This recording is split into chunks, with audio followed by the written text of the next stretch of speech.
Di video kali ini kita akan membahas tentang soal-soal fisika UTBK tahun 2021 sebagai persiapan untuk menghadapi UTBK yang akan datang. Kita mulai dari soal nomor 1. Kata soal, sebuah balok bermassa 2 kg bergerak pada sebuah bidang datar licin dengan kecepatan 1 meter per sekon. Selanjutnya, balok menuruni sebuah bidang miring dengan kemiringan 30 derajat dan mengalami gaya gesek sebesar 7 Newton. Setelah sampai di dasar bidang miring, balok meluncur pada bidang datar licin pada kecepatan 2 meter per sekon. Jika percepatan gravitasi 10, kedua bidang datar berbeda ketinggian. Jadi kalau kita gambarkan persoalannya, ada balok mula-mula bergerak dengan kelajuan 1 meter per sekon, kemudian menuruni bidang miring.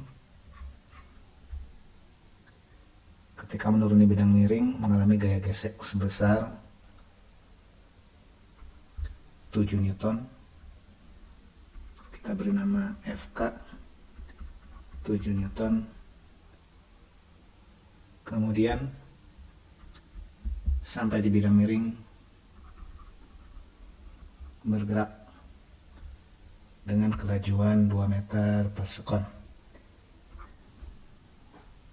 Nah, di sini kalau kita menerapkan teorema usaha energi, kita dapatkan mula-mula di posisi 1, balok memiliki energi potensial dan energi kinetik. Jadi di posisi 1 ada energi potensial dan energi kinetik. Nah, balok merosot sampai di posisi 2. Kalau selama gerak bidangnya licin, maka energi kinetik di posisi 2 ini akan sama dengan energi potensial dan energi kinetik di titik 1 berdasarkan hukum kekalahan energi mekanik. Tapi karena selama merosot di bidang miring ada gesekan, berarti energi kinetiknya berkurang karena sebagiannya berubah menjadi usaha oleh gaya gesek. Nah, berarti energi potensial di posisi 1 tambah energi kinetik di posisi 1 sama dengan energi kinetik di posisi 2 tambah usaha oleh gaya gesek, karena kita anggap ketinggian yang bawah ini sama dengan 0 sehingga tidak ada energi potensial di posisi 2. Nah, ini kalau kita uraikan, berarti MGH tambah setengah M V1 kuadrat sama dengan FK kali S. S adalah panjang bidang miring, tambah setengah M V2 kuadrat. Nah, ini kalau kita jabarkan lagi, berarti MGH dikurang FK. Nah, S-nya ini kita rubah. Kalau kita lihat di sini, kalau panjang ini S, ini theta, ini adalah H, berarti hubungannya yang berlaku adalah sin theta sama dengan H per S, ya, atau berarti S sama dengan H per sin theta. Nah, ini yang kita pakai nanti di sini. Usaha oleh gaya gesek kali perpindahannya adalah panjang bidang miring yang sama dengan H per sin theta. Nah, ini sama dengan setengah M V2 kuadrat kurang V1 kuadrat.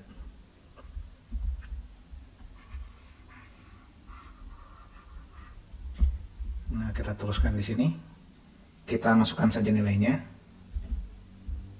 M-nya massa benda 2 kg, G-nya 10, H-nya ini yang ditanyakan, berarti 20H dikurang FK-nya adalah kata soal gaya geseknya 7 Newton kali H sin 30 derajat itu adalah setengah sama dengan setengah kali 2 itu 1 kali V2 kuadrat kurang V1 kuadrat, 4 dikurang 1 berarti ini adalah 3 ya. Nah ini 20H dikurang 7 dibagi setengah berarti 14, atas H sama dengan 3, 6H sama dengan 3 berarti H-nya sama dengan setengah meter. Nah berarti ini jawabannya yang E.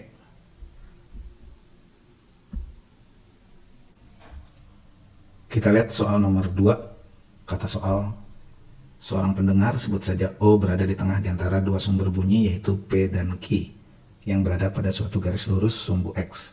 P berada di sebelah kiri O dan Q berada di sebelah kanan O. Saat diam, P dan Q menghasilkan bunyi yang sama yaitu sebesar F. Jika kemudian P bergerak ke kiri dengan kelajuan konstan sebesar 0,25 VU dan Q bergerak ke kanan dengan kelajuan Q VU, menurut O terjadi layanan bunyi sebesar 2/15 F. Jika VU adalah cepat lambat bunyi di udara, maka kecepatan Q sebesar berapa VU? Nah, kalau kita gambarkan persoalannya, ini ada pendengar O, ada sumber bunyi P, ada sumber bunyi juga Q, ini pendengarnya O. Baik P maupun Q sama-sama menghasilkan bunyi dengan frekuensi sumber. Kemudian P bergerak ke kiri dengan kecepatan VP ini sama dengan kata soal 0,25 VU. Sedangkan Q bergerak dengan kecepatan VQ. Nah, O mendengar layanan bunyi sebesar 2/15 Fs.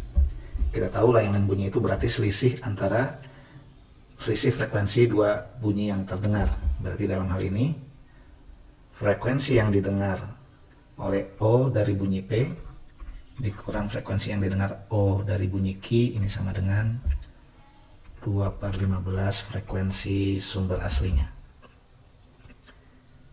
Nah, berapa kecepatan VQ? Ini bisa kita cari dengan menggunakan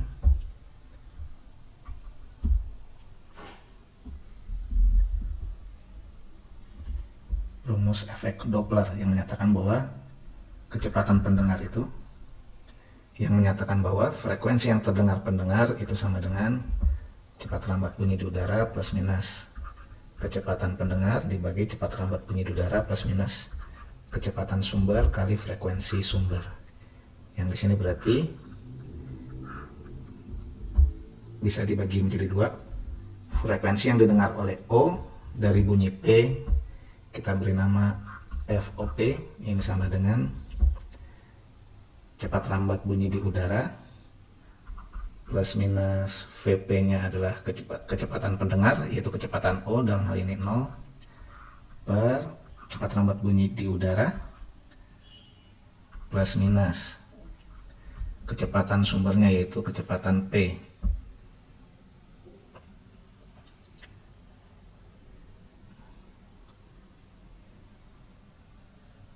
Kita beri nama VP, ini kecepatan P ya, bukan kecepatan pendengar, kecepatan sumber bunyi P kali frekuensi sumber. Nah, bunyi yang didengar oleh Q itu adalah bunyi yang didengar O dari bunyi Q itu adalah FOQ, berarti sama dengan cepat lambat bunyi di udara plus minus kecepatan pendengarnya 0 dibagi cepat lambat bunyi di udara plus minus kecepatan dari sumber bunyi Q kali frekuensi sumber.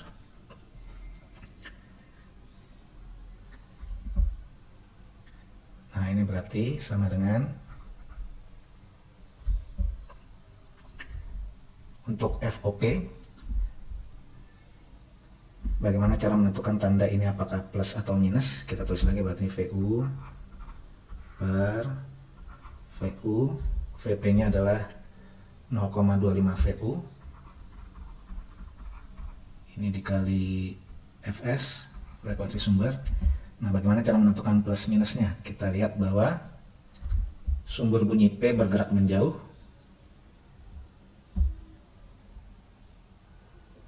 Nah, karena sumber P menjauh,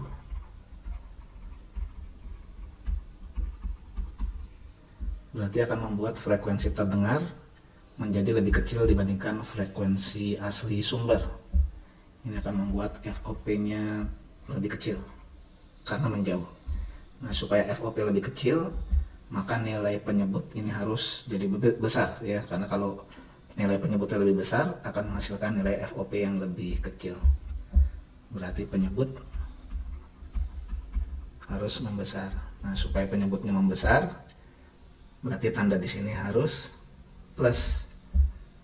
Berarti tanda VP-nya ini harus plus. Nah, berarti di sini kita kasih tandanya plus. Nah, bagaimana dengan yang VQ? Yang VQ ini berarti sama dengan VU plus VU plus minus VQ kali frekuensi sumber. Nah, bagaimana cara menentukan tandanya? Persis seperti pada gerak P ya. Karena sumber Q ini bergerak ke kanan berarti menjauhi pendengar. Karena menjauh dia akan mengakibatkan frekuensi yang terdengar jadi lebih kecil. Supaya frekuensi terdengar lebih kecil, maka penyebutnya harus bertambah besar. Nah, supaya penyebutnya tambah besar, berarti tanda di sini harus plus. Nah, berarti kita masukkan di sini tandanya plus.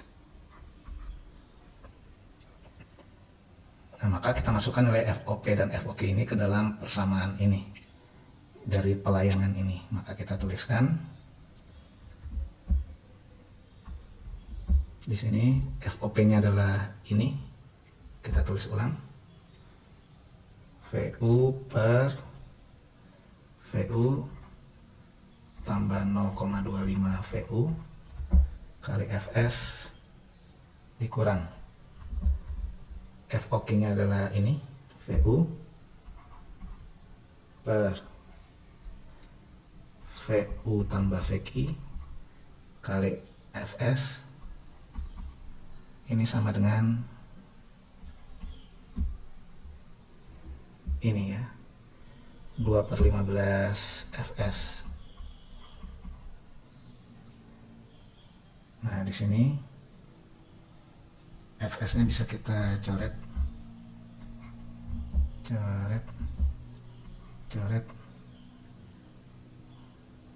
Nah, persamaannya menjadi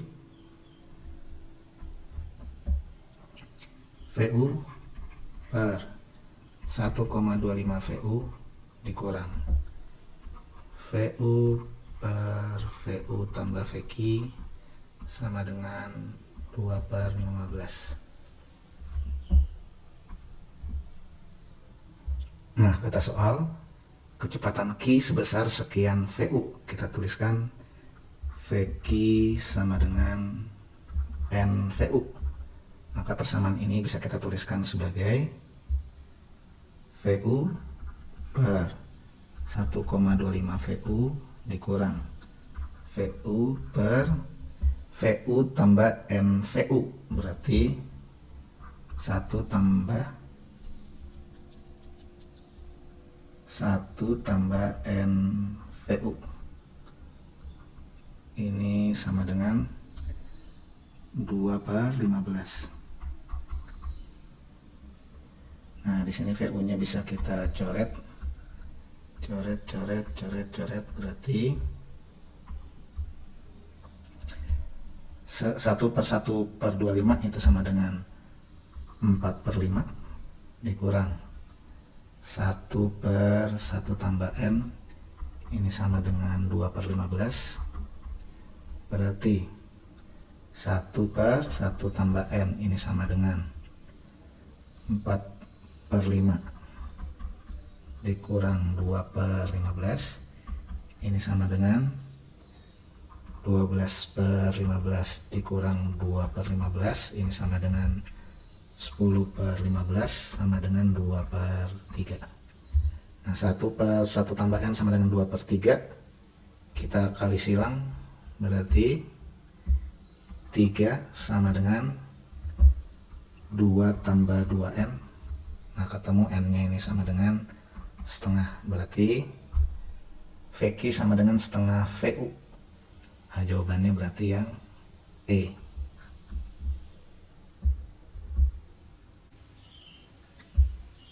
Kita lihat soal nomor 3. Kata soal, sebuah bejana berhubungan pipa U diisi 2 buah cairan dengan massa jenis yang berbeda, yaitu A dan B.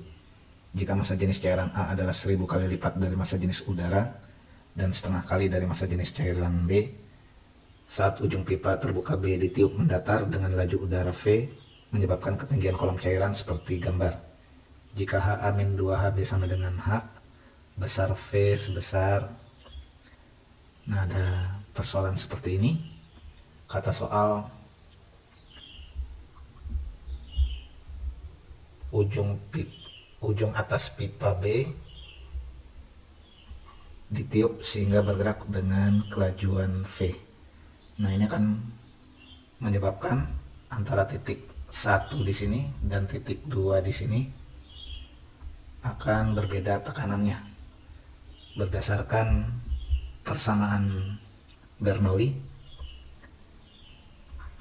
P1 tambah rho GH1 tambah setengah rho V1 kuadrat sama dengan P2 tambah rho GH2 tambah setengah rho V2 kuadrat.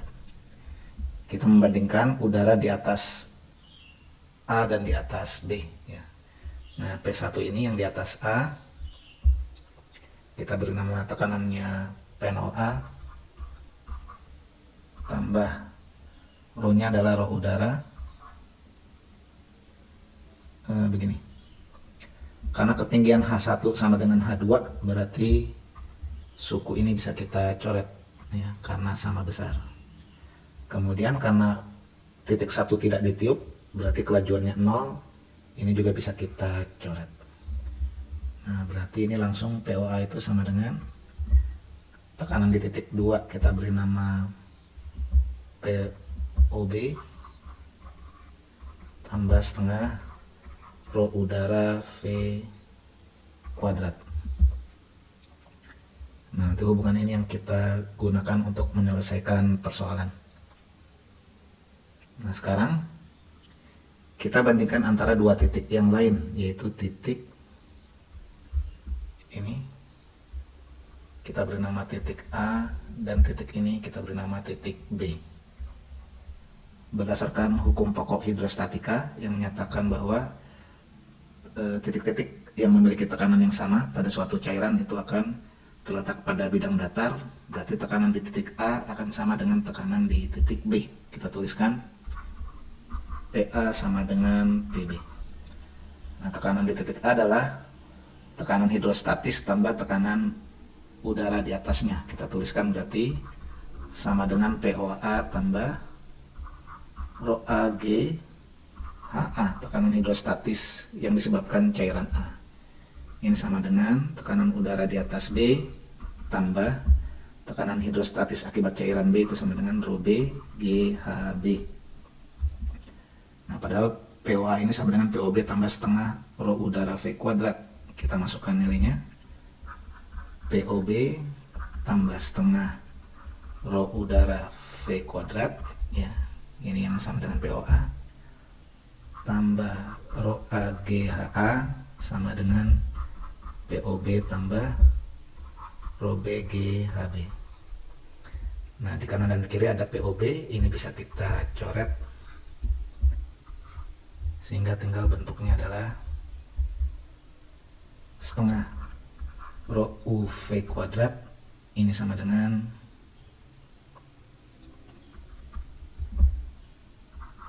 rho BGHB dikurang rho AGHA.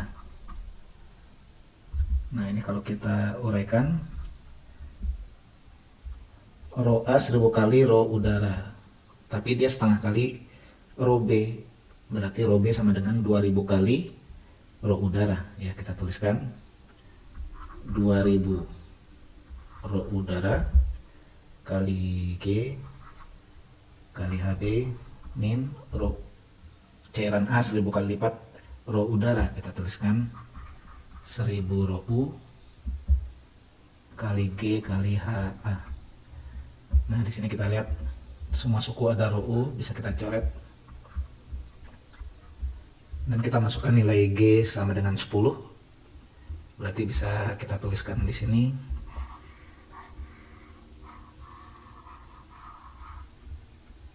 setengah V kuadrat sama dengan 2000 kali 10 20.000 HB dikurang 1000 kali 10 10.000 HA. Nah, di soal dikatakan HA min 2HB sama dengan H. Nah, kalau bentuk ini kita nyatakan 10.000 2HB min HA, berarti 2HB min HA ini berdasarkan persamaan ini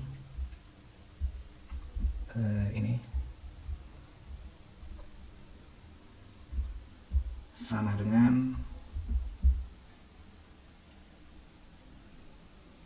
min H ya, berarti ini sama dengan 10.000 min H.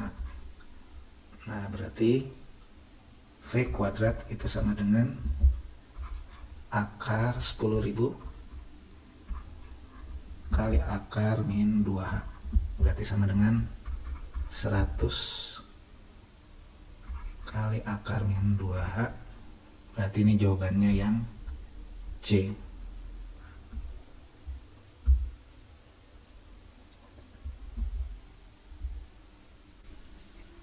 Kita lihat soal nomor 4. Kata soal, gas diatomik sebanyak N mol mengalami proses termodinamika pada tekanan tetap B dari keadaan 1 ke keadaan 2 dengan volume V1 sama dengan A dan V2 sama dengan 4V1. Dalam proses tersebut, gas menyerap kalor sebesar, nah ini adalah persoalan proses termodinamika pada tekanan tetap, berarti berlangsung secara isobarik, yang kalau kita gambarkan pada grafik P terhadap V, berarti grafiknya akan mendatar seperti ini dengan catatan kata soal tekanannya sama dengan B. Volume awalnya V1 sama dengan A, volume akhirnya 4 kali V1, berarti 4A. Nah, dalam hal ini ditanyakan kalor yang diserap gas. Nah, kita ingat pada proses isobarik tekanan tetap berlaku usaha itu sama dengan tekanan kali perubahan volume. Kemudian energi dalam, perubahan energi dalam yang terjadi pada gas yang selalu besarnya sama dengan, nah ini gasnya katanya diatomik. Ini kalau diatomik berarti delta U nya ini sama dengan 5/2 NR delta T ya. Kalau monoatomik ini 3/2. Nah, pada proses isobarik dengan menerapkan persamaan umum gas ideal pada proses isobarik, kita bisa menemukan bahwa yang namanya P kali delta V itu sama dengan NR kali delta T, sehingga bentuk NR delta T ini bisa kita berubah menjadi P kali delta V. Nah, kita terapkan hukum pertama termodinamika yang menyatakan bahwa delta U itu sama dengan Q min W, yang berarti Q sama dengan delta U tambah W. Kita masukkan nilainya. Delta U nya sama dengan 5/2 P kali delta V, W nya sama dengan P kali delta V, berarti ini sama dengan 7/2 P kali delta V. Nah, kita masukkan nilainya 7/2, P nya tekanannya kata soal sama dengan B, delta V nya berarti V akhir kurang V awal, berarti 4A kurang A berarti ini sama dengan 21 per 2 A kali B, berarti sama dengan 10,5 AB. Nah, berarti ini jawabannya yang A.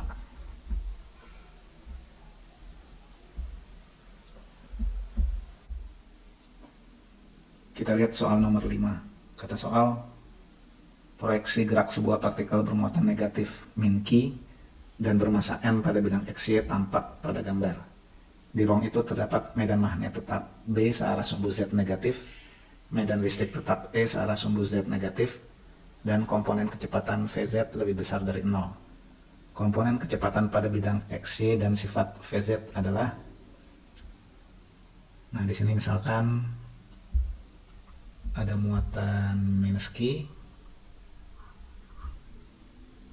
ini muatan minus Q bergerak ke kanan dengan kelajuan V. Ini kita bahas dulu komponen gerak Vx nya ya, komponen gerak dalam bidang XY.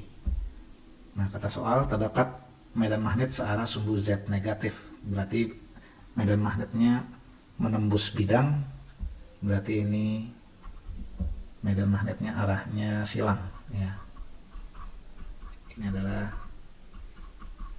arah medan magnetnya menembus bidang. Maka dengan menggunakan kaidah tangan kanan, ibu jari searah kecepatan partikel, 4 jari yang lain searah dengan arah medan magnet. Nah, arah punggung tangan, kita pakai punggung tangan karena muatannya negatif, itu arahnya ke bawah, sehingga di sini bisa kita temukan arah gaya Lorentz-nya ke bawah.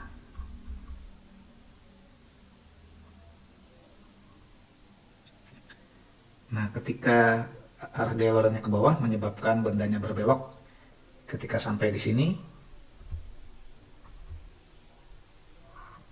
kecepatannya sudah berubah ke sana, lagi-lagi arah gaya Lorentz-nya dengan menggunakan kaidah tangan kanan, arah gaya Lorentz-nya tegak lurus dengan kecepatan, berarti ke sana ya, membelokkan lagi gerak bendanya, sehingga kalau ini berlangsung terus maka partikelnya akan bergerak melingkar dengan arah searah jarum jam ya. Berarti dilihat dari proyeksi gerak dalam bidang XY, partikelnya akan bergerak melingkar searah jarum jam. Nah, berarti kalau nggak yang C, yang D ya. Ini kan kata soal komponen kecepatan pada bidang XY yang tadi sudah kita analisa membentuk lingkaran yang searah jarum jam, berarti jawabannya kalau enggak yang C, yang D. Sekarang bagaimana dengan sifat Vz? Nah, komponen kecepatan dalam arah sumbu Z, karena kata soal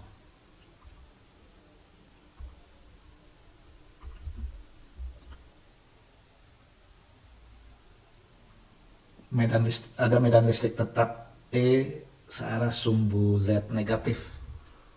Nah, ini akan menyebabkan timbulnya gaya Coulomb dalam arah sumbu Z positif. Jadi karena dia negatif, dapat medan listrik yang arahnya ke arah sumbu Z negatif, maka dia akan tertarik ke depan ya, dia akan mendapatkan gaya Coulomb yang arahnya searah dengan sumbu Z positif ya.